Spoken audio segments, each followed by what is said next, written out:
siku zote, wanacheza wanapochezaga mara zote. Shuki ameweka cross kumtafuta what a goal! Ni master kweli kweli, bonge la striker. Magoli kama haya unatabasamu unapoyatazama. Magoli kama haya unapata furaha moyoni. Aman Richard Josia yuko hoi bin Taban. Yanga wamecheza wanavyocheza mara zote, wamecheza ki-champions. Wow, what a header! Tafu ni bonge la striker. Unahitaji nini kutoka kwake?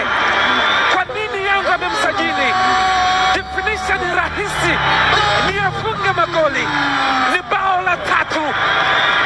Wow, mechi 2 magoli 3. Anaibusu nembo ya Yanga, amekuja kuifanyia kazi Yanga.